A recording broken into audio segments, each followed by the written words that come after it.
Now the ayah I was going to tell you about. Ya ayyuhalladhina amanu inna min azwajikum wa awladikum aduwwan lakum. Those of you who have faith, there's no doubt about it. From among your spouses and your children, there are enemies for you. What? Did I just say that? From among your spouses and your children, there are enemies for you, is the next ayah. Believers, listen up. This is in Medina. The Prophet ﷺ is in Medina. There are people that are sitting in the audience that have fought the enemy in Makkah. And they fought them in the battle of Badr. They fought them in the battle of Uhud. And now an ayah comes, they're sitting, and the Rasul ﷺ is reciting this ayah to them. And among your spouses and your children, there are enemies. They're the enemy? Are the enemies on the battlefield? They're the ones who are putting idols at the Kaaba. They're the ones who do shirk with Allah. They're the ones who tried to kill Allah's messenger. How can my wife and my children be my enemy? He didn't say all of them. He said among them are those that are enemies for you. So he didn't say all of you have families in which there's animosity, but some of you are harboring enemies. And azwaj actually can be used for husbands and wives. So it's a bad translation to say, oh, believers, your wives and children are enemies. Or some of your wives and children are, no, some of your husbands are enemies too. And your children are enemies too. So how are they enemies? When you cross Allah's lines because you hate someone out of animosity, that's not acceptable.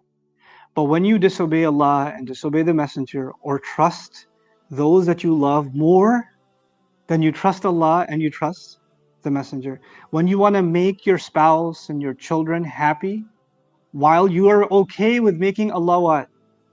Unhappy.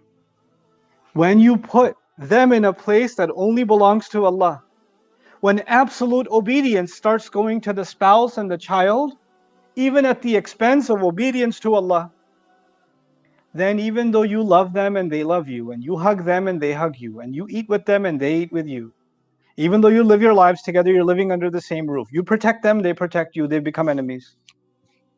Physically, no. Nobody's trying to kill nobody. This is not an ayah about when you go home, make sure there's no dagger under the pillow. It's not that. That's not what this ayah is about. This ayah is about spiritual animosity. What's the treasure that Allah gave in this ayah? Faith, in these ayat. Faith, reliance on Allah. When you create an environment in the family where obedience to Allah, reliance on Allah, dealing with a crisis and turning back to Allah, those things are being pulled away.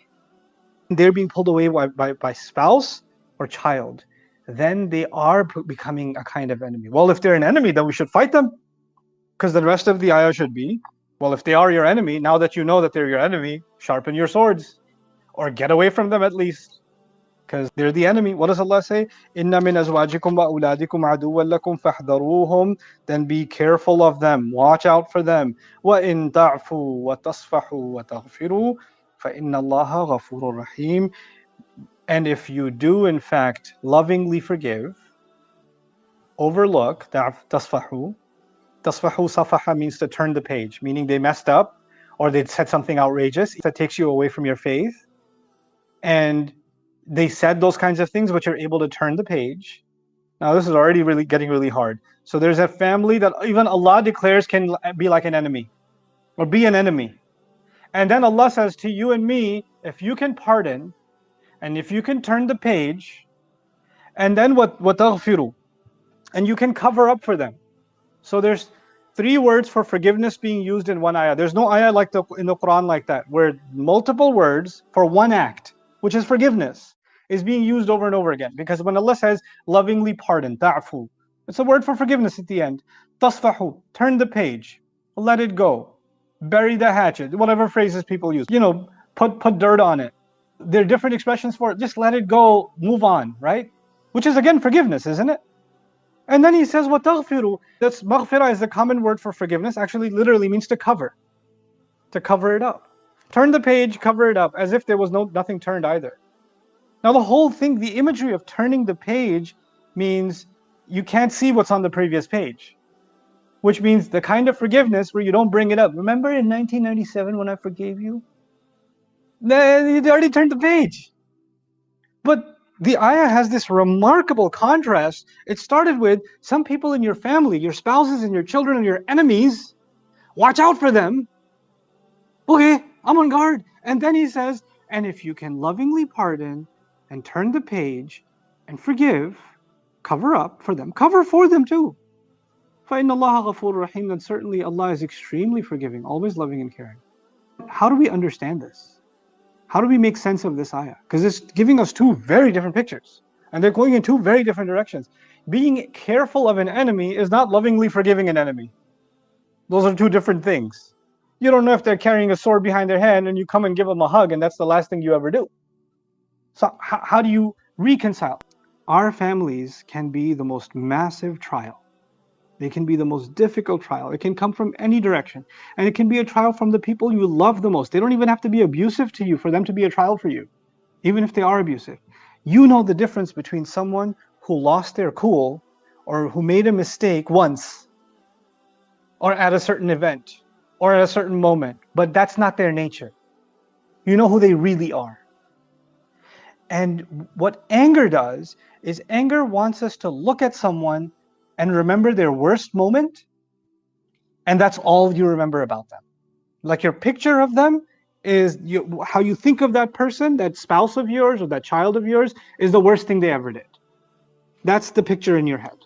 By the way, there's another delusional side too. When people are so in love, they overlook all the horrible, and they only see the good. The one good thing that happened in 1983, they remember, and that's the picture in their head, and this person can get away with murder after that, and that's all they see, right? Allah Azza wa Jalla is first telling us, when someone is bad to you, recognize it. When someone's not okay, not doing right by you, then you should know. You should be careful. So the eye open, not delusional, the eyes open reality, is this person really abusive? Was that a one-time thing? Is this a serial habit? Is that just in their nature to be this way? Is that just something they keep on doing over and over again for years and years and years? If that's the case, be careful. But when that person changes, because change is possible. Every human being can change. And you're smart enough to know that it's not an artificial change. Because artificial change means, I'm so sorry, I'm never going to do it again, I feel really bad. And you're like, okay, yes. Allah says to forgive, so I forgive you. And then 2 weeks later, they're exactly in the same place again. No sorry at all. Right? And they're even worse offenders than before. Then you know that there's a serial habit of telling you what you need to hear to get you to put your guard down. But if you're careful, the word فَاحْذَرُوهُمْ is pivotal here, then you know where people stand. Then you have a pretty good gauge. And when you genuinely do see someone make a change, when you genuinely do see someone is remorseful and they've changed their ways, then it's okay to let go of that image of them as a vengeful person or an evil person or someone who did a lot of evil or bad. And it's okay if they're asking for forgiveness, that you can pardon them, that you can turn the page. This is not about people who curse you and then you say, well, Allah says forgive, so I'm going to forgive. I didn't ask for your forgiveness, yeah, but I'm obeying Allah. No, you don't forgive someone who doesn't want forgiveness. You don't turn the page for someone who's burning the book. That's not what this is. This cannot be put to misuse. Allah is not asking us to be passive and people can walk all over you, whether even their family, and you just forgive. No. But if they want to make serious reconciliation, they want to make things right, and you still feel that there is room to make things right, even though they've been really bad, so bad that even Allah called them enemy. But you genuinely see that they've made a change, then if you pardon and forgive and don't bring it up again, because Allah has put that behind them. Allah says, فَإِنَّ اللَّهَ غَفُورٌ رَحِيمٌ, then certainly Allah is forgiving. If Allah can forgive that, and if Allah can forgive sincere tawbah, then maybe I can make room in it too. And then He said, if you forgive in 3 different ways, then Allah is forgiving too. You know what that means? If you take that choice, that you decide to forgive them, it's a choice you have. And it may be a very hard choice, but if you make that choice sensibly, even though it's extremely difficult to make that choice, then Allah recognizes that you have done something amazing, and maybe Allah will reward you with ultimate forgiveness. Maybe that'll be your reward. You won't be punished for not forgiving, but you may be greatly rewarded for forgiving and for making things right. وَإِن تَعْفُوا وَتَصْفَحُوا وَتَغْفِرُوا فَإِنَّ اللَّهَ غَفُورٌ رَحِيمٌ.